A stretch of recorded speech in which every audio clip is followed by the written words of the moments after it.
আসসালামু আলাইকুম প্রিয় দেশবাসী। বারাকান্ত হৃদয় নিয়ে আপনাদের সামনে লাইভে এসেছি। জানি আমার মতো সবাই আজকে হতবম্ব। আজকে জাতি এক মহা মূল্যবান জিনিস হারিয়ে ফেলছে। আজকের এই ভিডিও আমি উৎসর্গ করব শহীদ শরীফ ওসমান হাদিকে। শরীফ ওসমান হাদি এই বাংলাদেশের ভূখণ্ডের এক উজ্জ্বল নক্ষত্র। শহীদ শরীফ ওসমান হাদি আজাদির সন্তান। তিনি 1993 সালে 30শে জুন জন্মগ্রহণ করেন। 18 ডিসেম্বর 2025 সালে মৃত্যুবরণ করেন। মাত্র 32 বছরের জীবনে সেই আজাদির লড়াই করে গেছে, আজাদির সংগ্রাম করে গেছে। আজাদির সংগ্রাম এ জাতির মুক্তির সংগ্রাম। আজাদির সংগ্রাম এদেশের নিরীহ মানুষের সংগ্রাম। আজাদির সংগ্রাম এদেশের শ্রমিকের সংগ্রাম। আজাদের সংগ্রাম এদেশের কৃষকের সংগ্রাম। আজাদির সংগ্রাম এদেশে রিক্সা চালকের সংগ্রাম। আজাদির সংগ্রাম এদেশে ইনসাফের সংগ্রাম। আজাদির সংগ্রাম সাম্যের সংগ্রাম। আজাদির সংগ্রাম স্বাধীন সার্বভৌমত্ব রক্ষার সংগ্রাম। আমরা আমাদের আজাদির ইতিহাস আমরা ভুলে গেছি। আজাদির ইতিহাস আমাদেরকে ভুলিয়ে দেওয়া হয়েছে। সেটা 71-এর পরে আমাদের আজাদির ইতিহাস আমাদের থেকে বিলীন করা হয়েছে। কয়েকটা প্রজন্ম তাদের আজাদির ইতিহাস তারা ভুলে গেছে, সেটা আমাদেরকে ভুলিয়ে দেওয়া হয়েছে। কিন্তু শহীদ শরীফ ওসমান হাদির মাধ্যমে আমরা আমাদের আজাদির সংগ্রাম আবার ফিরে পাইছি। আমরা আমাদের পূর্বপুরুষের চেতনা ফিরে পাইছি, যেটা আমাদেরকে দীর্ঘদিন আমাদেরকে ভুলিয়ে রাখা হয়েছিল। শহীদ শরীফ ওসমান হাদি তার একটাই পরিচয়, তিনি ভারতীয় আধিপত্যবাদের বিরুদ্ধে এক বলিষ্ঠ কণ্ঠ। ভারতীয় আধিপত্যবাদের বিরুদ্ধে তিনি এক পাহাড় পরিমাণ সমতুল্য। ভারতীয় আধিপত্যবাদের বিরুদ্ধে তিনি এক লড়াইকু সৈনিক। আজাদির সবচাইতে বড় সৈনিক শহীদ ওসমান হাদি। আমি একজন ক্ষুদ্র মানুষ হিসেবে আমি দীর্ঘদিন শহীদ শরীফ ওসমান হাদিকে তার যে বলিষ্ঠ কণ্ঠস্বর, বলিষ্ঠ বয়ান, বলিষ্ঠ নেতৃত্ব, এগুলা সবসময় স্মরণ করতাম, সবসময় ফলো করতাম। অনেক কিছু তার থেকে শিখছি। বাংলাদেশের অনেক ইতিহাস, 71-এর ইতিহাস, 71-এর আগের ইতিহাস, দেশভাগের ইতিহাস, অনেক কিছু শহীদ শরীফ ওসমান হাদির থেকে শিখছি, অনেক কিছু গ্রহণ করছি। কিন্তু আজকে লাইফের মাধ্যমে একটা প্রতিজ্ঞা আপনাদের সামনে একটা প্রতিজ্ঞাবদ্ধ করলাম। আজকের দিনটি জাতির জন্য একটি কালো দিন। এই দিনে জাতিটার এক সূর্য সন্তানকে হারিয়ে ফেলছে, সেটা আমার থেকে কেড়ে নেওয়া হয়েছে। আজকের এই দিনে, অর্থাৎ শহীদ শরীফ ওসমান হাদি আজকের এই দিনে আমার থেকে চলে গেছে।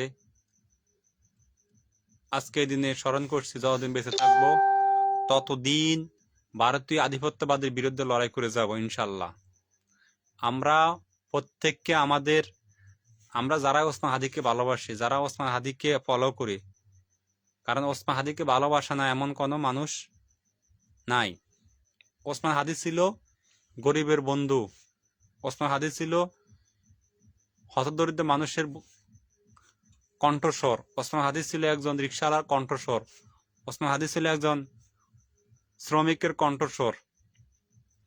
আপনারা দেখছেন আমাদের যারা বিগত দিনে যারা রাজনীতি করে কিংবা এখন যারা রাজনীতি করতে এসে তারা সবসময় তাদের নেতা এবং নেত্রী নিয়ে তারা পড়ে থাকে, কিন্তু আমরা একজন ওসমান হাদিকে ব্যতিক্রম দেখছি, তিনি সবসময় মানুষের পক্ষে কথা বলে গেছে, মানুষের অধিকার সম্পর্কে কথা বলে গেছে, মানুষের অধিকার কিভাবে প্রতিষ্ঠিত করা যায়, মানুষের প্রতি কিভাবে ইনসাফ প্রতিষ্ঠিত করা যায়, তিনি এসব সম্পর্কে তার অল্প সময়ে যে রাজনৈতিক জীবনে সে ওইগুলো আমাদেরকে শিখিয়ে গেছে কিভাবে মানুষের অন্তর জয় করা যায়। রাজনীতি রাজনীতি মানুষ কাদের জন্য করে? রাজনীতি তার ফ্যামিলির জন্য করে না, রাজনীতি করে দেশের জন্য, রাজনীতি দেশের মানুষের জন্য করে। সেটা আমরা শহীদ শরীফ ওসমান হাদির থেকে শিখছি।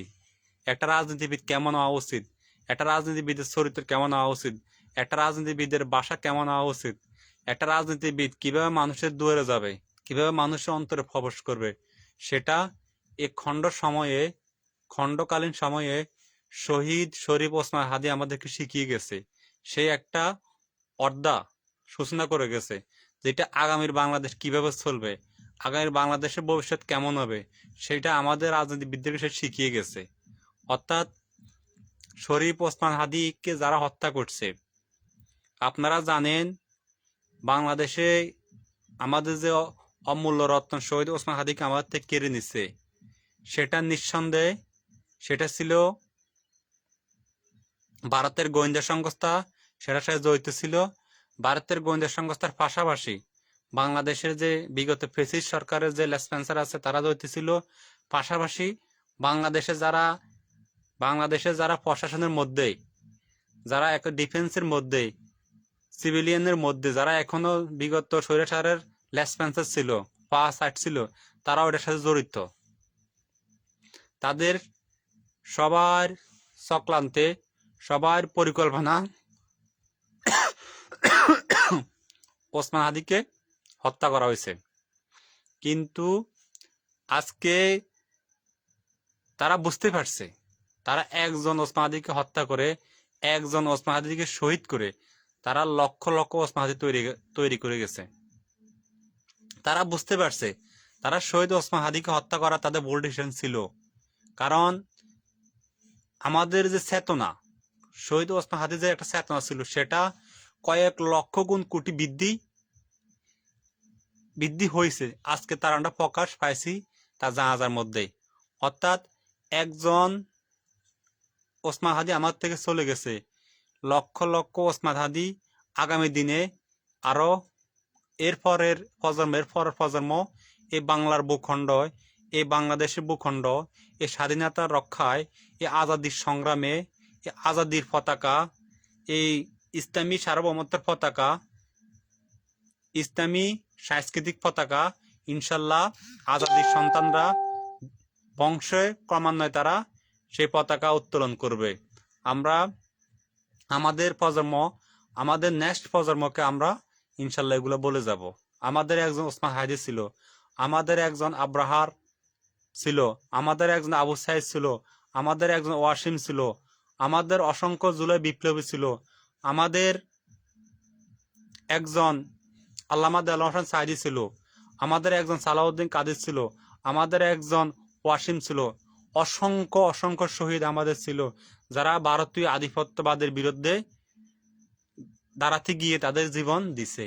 কিন্তু তাদেরকে বোঝা উচিত, বাংলার মুসলমান কখনো অন্যায়ের কাছে আপোষ করবে না, কখনো তাদের দালালি করবে না।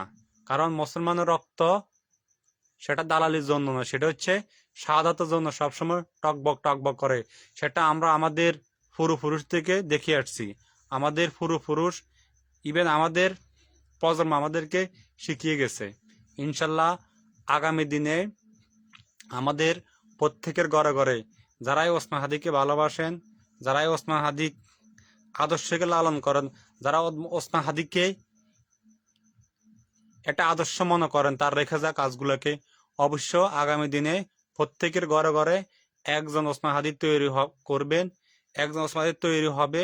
আর এই ওসমান হাদি ভারতীয় আগ্রাসনের বিরুদ্ধে, ভারতীয় হেজিমনির বিরুদ্ধে, ভারতীয় ইম্পেরিয়ালিজমের বিরুদ্ধে রুখে দাঁড়াবে, প্রোটেস্ট করবে।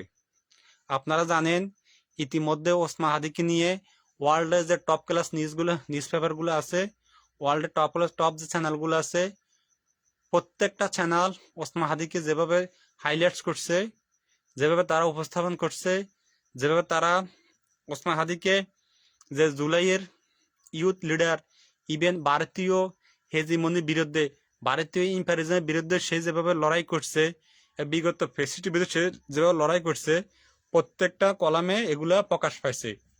শুধু এনডিআর তথাকথিত মিডিয়া, এনডিআর গদি মিডিয়া এই ওসমান হাদিকে নিয়ে তারা অশালীন ভাষা ব্যবহার করছে এবং ওসমান হাদিকে তারা জঙ্গি হিসেবে উপস্থাপন করছে এবং ওসমান হাদিকে তারা ছোট করে তারা কি বিভিন্ন ধরনের কটূক্তিমূলক কথা বলছে। কিন্তু বিশ্বের মধ্যে আর কোনো মিডিয়া, আর কোনো নিউজ পেপার এই ধরনের প্রকাশ করে নাই। ভাই সব আপনাদেরকে বলি, আপনারা এনডিআর সবসময় এনডিআর সম্পর্কে সজাগ থাকেন, এনডিআর সম্পর্কে সচেতন থাকেন। ইন্ডিয়া আমাদের দেশকে নিয়ে বিশাল এক ষড়যন্ত্র আছে। এই ষড়যন্ত্র তারা বাস্তবায়ন করবে। আমাদের দেশের ইন্ডিয়া যারা দোসর আছে, আমাদের দেশে যারা ইন্ডিয়ার লেসপেন্সার আছে, আমাদের দেশে যারা ইন্ডিয়ার টাকা খেয়ে তারা কাজ করে, আমাদের দেশে যারা ইন্ডিয়ার দালালি করে, এদের মাধ্যমে আমাদের বাংলার সূর্য সন্তানকে তারা হত্যা করবে। আমাদের বাংলার সূর্য সন্তানদেরকে, আমাদের সার্বভৌমত্বের অত্যন্ত প্রহরীদেরকে তারা হত্যা করবে, তারা গুপ্ত হত্যা করবে। আমরা এসব বিষয়ে সবাইকে সজাগ করতে হবে, সবাইকে অ্যালার্ট থাকতে হবে। এই দেশ আমাদের, এই সার্বভৌমত্ব আমাদের, এই দেশের মানুষগুলো আমাদের, এই দেশের সিকিউরিটি আমাদের। যদি এই দেশের সিকিউরিটি থ্রেট হয়, আধিপত্যবাদ ভারতের বিপক্ষে আমাদেরকে বলিষ্ঠ কণ্ঠস্বর দিয়ে, বলিষ্ঠ নেতৃত্ব দিয়ে, বলিষ্ঠ ধরনের জ্ঞান এবং বিজ্ঞান টেকনোলজির মাধ্যমে আমাদেরকে রুখে দাঁড়াতে হবে। এটা আমাদের উপর ইমানের দায়িত্ব।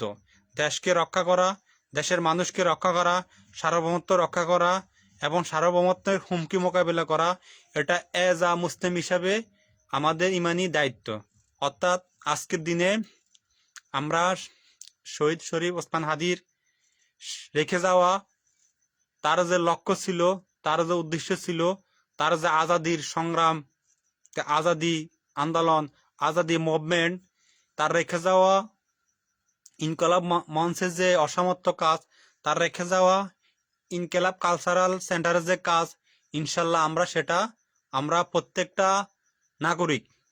নাগরিক উচিত আমরা দেশের বিভিন্ন পথে প্রান্তরে আমরা শহীদ ওসমান হাদি রেখে যাওয়া সেই ইনকলাব কালচারাল সেন্টার স্থাপন করব। ইনকলাব কালচারাল সেন্টারের মাধ্যমে আমরা জাতিকে সঠিক ইতিহাস তুলে ধরব, সঠিক সার্বভৌম ইতিহাস তুলে ধরব, আমরা আমাদের সঠিক ইতিহাসের মাধ্যমে, সঠিক সংস্কৃতির মাধ্যমে ভারতীয় হেজিমনিকে মোকাবেলা করব, ভারতীয় হেজিমনিকে জয় বাংলা করে দিব, ভারতীয় হেজিমনি থেকে আমাদের দেশে যে অন্ধ লোকগুলো আছে তাদেরকে বের করে আনবো, তাদেরকে সতর্ক করব। এই হচ্ছে আমরা একজন মুসলিম হিসেবে, আমি একজন মুসলিম হিসেবে এবং আপনাদের প্রতি আহ্বান, আপনারা এই কাজগুলো করে যাবেন। এটা আমাদের প্রত্যেকেরই দায়িত্ব। আর পাশাপাশি ওসমান হাদিকে নিয়ে আর কি বলবো, ওসমান হাদিকে তো অসংখ্য বলার আছে, লাইফটা অনেক বড় হয়ে যাব। সবাই যার যার অবস্থান থেকে, আমি জানি সবাই ওসমান হাদির জন্য খুবই মর্মাহত, খুবই বেদনাকান্ত। সবাই আসলে, সবাইকে বলার মতো আসলে কোনো ভাষা নাই। সবার মতো আমিও তার ব্যতিক্রম না, তার জন্য আসলে খুবই অশ্রু সিক্ত। মহান রব্বুল আলামিন তাকে জান্নাতুল ফেরদাউস নসিব করক, তাকে শহীদের মর্যাদা দান করুক আল্লাহ পাক। এটাই রব্বুল আলামিনের কাছে প্রার্থনা। সবাই ভালো থাকবেন। আসসালামু আলাইকুম।